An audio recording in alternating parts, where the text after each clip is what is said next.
शांति। 14 अगस्त की मुरली है। ज्ञान के सागर, आनंद के सागर शिव परमात्मा कहते, मीठे बच्चे, कर्म अकर्म विकर्म की गति को ध्यान में रखते हुए इन कर्म इंद्रियों से कोई भी पाप कर्म नहीं करना। दे दान तो छूटे ग्रहण। देखो, कर्म अकर्म और विकर्म, इसके बारे में नॉलेज होना चाहिए। कर्म मतलब जो हम करते हैं, अकर्म कहाँ होते हैं और विकर्म कहाँ होते हैं। अकर्म का अर्थ है जिसका पाप का भी खाता नहीं बनता और पुण्य का भी नहीं। सतयुग में जो भी कर्म हम करते हैं वो अकर्म होते हैं, उसका पुण्य का खाता भी नहीं बनता और पाप का खाता भी नहीं बनता। यहाँ की जो हम मेहनत करते हैं, पुरुषार्थ करते हैं, सिर्फ वहां हम प्रारब्ध भोगते हैं। और द्वापर युग में बॉडी कॉन्शियस में जो भी कर्म हम करते हैं वो भी कर्म ही बनते हैं। इसीलिए बाबा कहते आत्माभिमानी भव। तो बड़े ध्यान से मुरली को समझेंगे। कर्म अकर्म और विकर्म की गति क्या है, तो फिर पाप नहीं होंगे। तो बॉडी कॉन्शियस में कोई भी कर्म नहीं करने हैं। बॉडी कॉन्शियस में अगर हम कोई भी कर्म करते हैं तो विकर्मों का खाता बनता है। इसीलिए आत्माभिमानी होकर हर कर्म करना है। प्रश्न है, किस बात में ब्रह्मा बाप को फॉलो करने से बच्चे भविष्य में तख्त नशीन बनते हैं? उत्तर है, जिसे ब्रह्मा बाप देह सहित पूरा बलि चढ़े, अपना सब कुछ ईश्वरीय अर्थ बच्चों की सेवा में लगा दिया, डायरेक्ट इंश्योर किया ना, इसीलिए विश्व की राजाई मिली। ऐसे ही फॉलो फादर करना। बाबा तन मन धन सब अर्पण कर चुके हैं, इसीलिए विश्व की बादशाही मिली। तो सपूत बनने का सर्टिफिकेट लेना, सगे बन तन मन धन से सेवा करनी है, बाप का पूरा मददगार बनना है, सब कुछ इंश्योर कर 21 जन्मों की राजाई का हकदार बनना है। गीत है, बचपन के दिन भुला न देना। बचपन के दिन मतलब जब हम नए नए ज्ञान में आए हैं, कोर्स किया है, तब कितना नशा रहता है ना, बाबा बाबा करते हैं। तो वो बचपन के दिन अगर कभी हम मुरझा जाते हैं या कभी योग नहीं लगता, तो बाबा कहते बचपन के दिन भुला न देना। ओम शांति। मीठे मीठे बच्चों ने गीत सुना। अब बच्चों ने जीते जी इस दुनिया से मरकर उस दुनिया में जाने के लिए बाप की गोद ली है। कौन सा बाप? परमपिता परमात्मा। तो हमेशा जब समझाते हो तो ऐसे मत कहो कि बाबा ज्योतिर्लिंग है या ज्योति स्वरूप है या 1000 सूर्य से तेजोमय है। बाबा कहते ये कहना रॉन्ग है। क्या कहना है? परमपिता परमात्मा यानी परमात्मा, वो सदैव परम धाम में रहने वाला है। परम अर्थात ऊंचते ऊंच, तो वो सभी आत्माओं का पिता है, इसीलिए वो सुप्रीम है। तो बाबा कहते मैं तो जन्म मरण के चक्कर में आता ही नहीं। समझाते हैं, बच्चे मैं भी अगर जन्म मरण के चक्कर में आऊं तो फिर तुम्हारा उद्धार कौन करे? मैं ही आकर सभी को दुखों से पार ले जाता हूं। इसलिए बाबा को क्या कहते हैं? दुख हरता सुख करता। तो बाप बैठ समझाते हैं। देवी देवताएं जब वाम मार्ग में आते हैं तो सोमनाथ का मंदिर बनाते हैं। द्वापर युग में जब देवी देवताएं अपवित्र हो जाते हैं, वाम मार्ग में जाते हैं, तो बॉडी कॉन्शियस हो जाते हैं, देह अभिमान आ जाने लगता है। तो बॉडी कॉन्शियस में होने से सोमनाथ का मंदिर बनाते हैं। सिर्फ इतना समझते हैं कि शिव बाबा है, परंतु यह नहीं जानते कि वह स्वर्ग का रचयिता है। मंदिर बनाते हैं, हमने ही मंदिर बनाए, लेकिन हमको यह मालूम ही नहीं था कि वो स्वर्ग का रचयिता है, हमको स्वर्ग का मालिक बनाने वाला है। बाबा कहते सब भूल गए, लेकिन ये भी ड्रामा में नोंद है कि हम कुछ भी नहीं जानते। जानना अर्थात वर्षे को पाना। तो अब बाबा कहते हैं कि तुमको 16 कला संपूर्ण बनना है।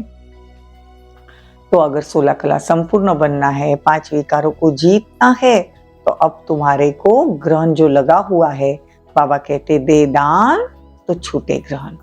पांच विकारों का ही ग्रहण कहा जाता है ना, पांच विकारों को ही ग्रहण कहा जाता है।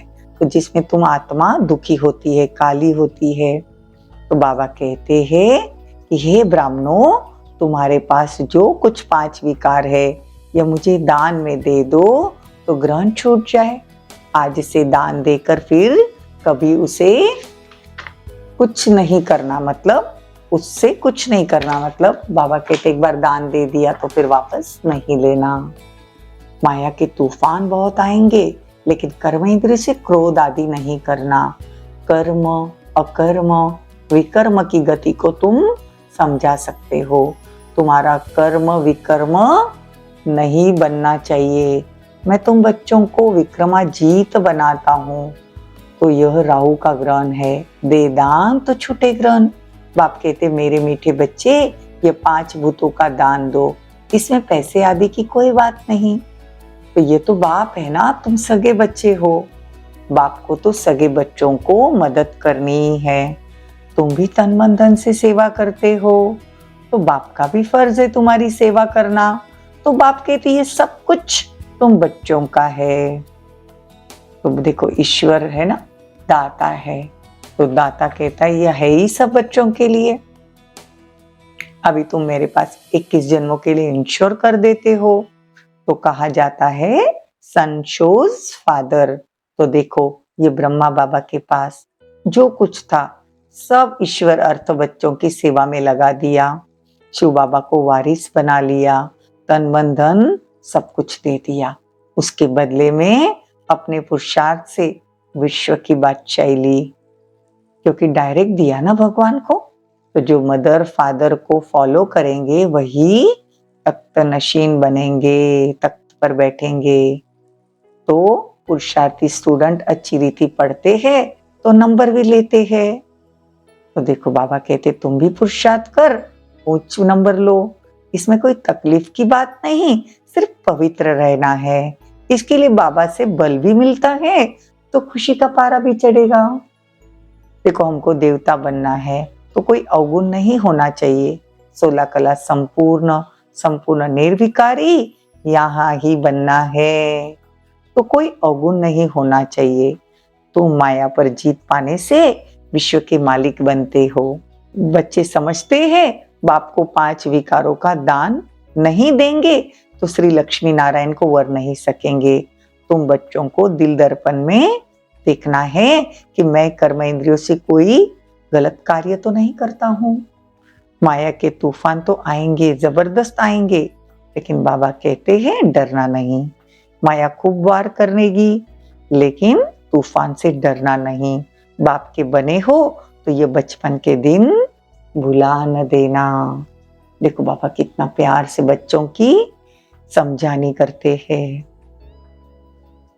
यह है ईश्वरीय बचपन।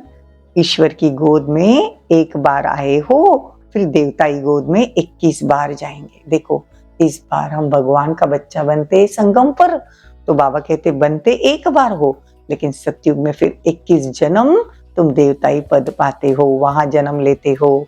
ईश्वरीय जन्म के बाद तुम जाते हो स्वर्ग में। तो बाबा हम आपका सपूत बच्चा हूं या कपूत, तो बाबा बतला सकते हैं, पूछना चाहिए बाबा को। तो सपूत भी किस नंबर में हो, क्या खामी है, तो बाबा बतलाएंगे। तो खुद भी समझते हम सर्विस नहीं करते तो ऊंच पद कैसे पाएंगे। तो बाबा कहते हैं तुम क्या करो, एक हॉस्पिटल अथवा कॉलेज खोल दो, भले तुम इसमें नहीं जाओ। बहुत पैसे वाले लोग रहते हैं, उनके पास काफी प्रॉपर्टी रहती है, तो उनको कहना है कि भले आप नहीं आओ लेकिन आप कुछ खोलो। देखो पहले धर्मशाला, हॉस्पिटल, स्कूल्स खोलते थे ना, तो बाबा कहते यहाँ भी अगर मुरली सुनाने के लिए कोई कॉलेज अथवा अपनी जगह दे देते, कॉलेज खोलने के लिए जगह दे देते, मतलब ईश्वरीय विश्वविद्यालय को कोई अगर अपनी जगह देते हैं तो बहुत लोग शफा पाएंगे, तो उसका इजाफा तुमको मिलेगा। तो बाबा तो कहते हैं बहुत मनुष्य धर्मशाला भी बनाते हैं तो विश्राम करते हैं, तो उनको अगले जन्म में महल मिल जाते हैं। यहाँ भी गरीब अच्छा पद पाते हैं। किसी का लाख करोड़ लेकर बाबा क्या करेगा, गरीबों की पाई पाई से स्थापना होनी है। तो बाबा कहते हैं कि मौत सामने खड़ा है, सब मरे पड़े हैं, कब्रिस्तान में है, तुमको तो परिस्तानी बनना है। हीरे मोतियों के महल बनाएंगे, तो यहाँ तो तुम पत्थर बुद्धि हो, वहां तो सोने के महल में, हीरे जवाहरात के महल में रहेंगे। तो इसीलिए बाबा कहते दे दान तो छूटे ग्रहण। बाबा कहते जब तक मनुष्य परमात्मा को अपने 5 विकारों का दान नहीं देंगे तो दुखी रहेंगे। देखो मनुष्य यहाँ कितने दुखी है, आराम नहीं आता, नींद नहीं आती, गोली लेकर नींद करनी पड़ती है, क्योंकि यह रावण राज्य है। लक्ष्मी नारायण के पास तो देखो कितना धन था, और बाबा कहते हैं कि यहाँ पर रावण राज्य में दशहरे के दिन रावण को जलाते हैं, हर साल रावण को जलाते हैं, फिर भी हर एक आत्मा के अंदर जो 5 विकार रूपी रावण है वो जलता ही नहीं। देखो सालों साल आत्माओं को रक्षाबंधन पर ब्राह्मणियां राखी बांधती है, फिर भी अपवित्र बनते रहते हैं। तो बाबा कहते हैं तुमको लक्ष्मी नारायण जैसा बनना है, तुमको विश्व की बादशाही लेनी है। तो बाबा के रास्ते पर चलना पड़े। बाबा कहते हैं 21 जन्म तुम्हारा उद्धार करने के लिए कुंवारियां कितना ज्ञान देती है, इसलिए कहते हैं ना कुंवारी वो जो 21 कुल का उद्धार करे। तुम सब ब्रह्म कुमारी हो, तुम्हारा धंधा ही यह है सबको स्वर्ग का मालिक बनाना। अपने दिल से पूछो मैं कितने को आप समान बनाती हूँ, यह मिशन है ना। यहाँ तुम मनुष्य को देवता बनाते हो, बहुत मेहनत करनी चाहिए। तुम खुदाई खिदमतगार हो ना, तो मैं तुमको दुख से छुड़ाए स्वर्ग का मालिक बनाता हूँ। मैं कितना निष्कामी हूँ। बाबा कहते मैं कोई भी सेवा करते हो उसका फल नहीं लेता हूँ, तुमको तो कोई भी सेवा करो तो उसका फल मिलता है। तुमको राजाई देकर मैं वानप्रस्थ में परमधाम चला जाता हूँ। तुमको राजाई करने की तमन्ना है, मुझे राजाई करने की तमन्ना नहीं, तुमको राज्य दे देता हूँ। बाबा कहते जिससे तुमको स्वर्ग का सुख मिलता है उस बाप को तुम कैसे भूल सकते हो, फिर स्वर्ग के सुख घनेरे मिल नहीं सकेंगे। देखो मम्मा बाबा कहा तो स्वर्ग में आएंगे, परंतु आकर फिर नौकर चाकर बनेंगे। इसीलिए बाबा की मुरली रोज सुननी चाहिए, ईश्वर का बनकर फिर इस बचपन को नहीं भूलना।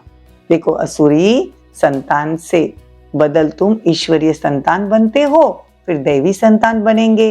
यह है ईश्वरीय जन्म, इस समय तुम सेवाधारी हो।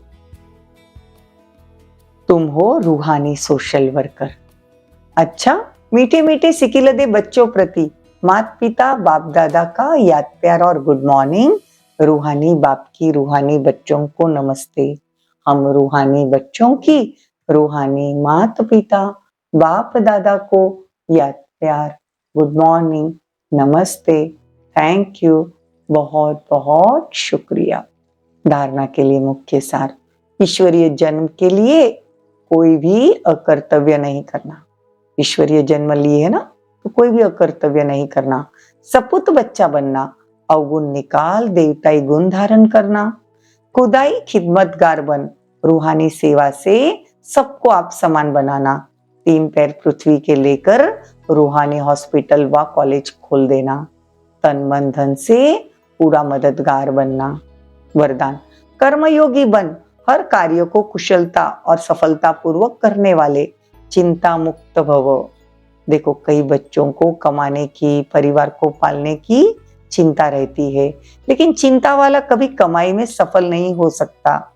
चिंता को छोड़कर कर्मयोगी बन काम करो, तो जहां योग है वहां कोई भी कार्य कुशलता और सफलता पूर्वक संपन्न होगा। अगर चिंता से कमाया हुआ पैसा आएगा तो चिंता ही पैदा करेगा, और योग युक्त बन, खुशी खुशी से कमाया हुआ पैसा खुशी दिलाएगा, क्योंकि जैसा बीज होगा वैसा ही फल निकलेगा।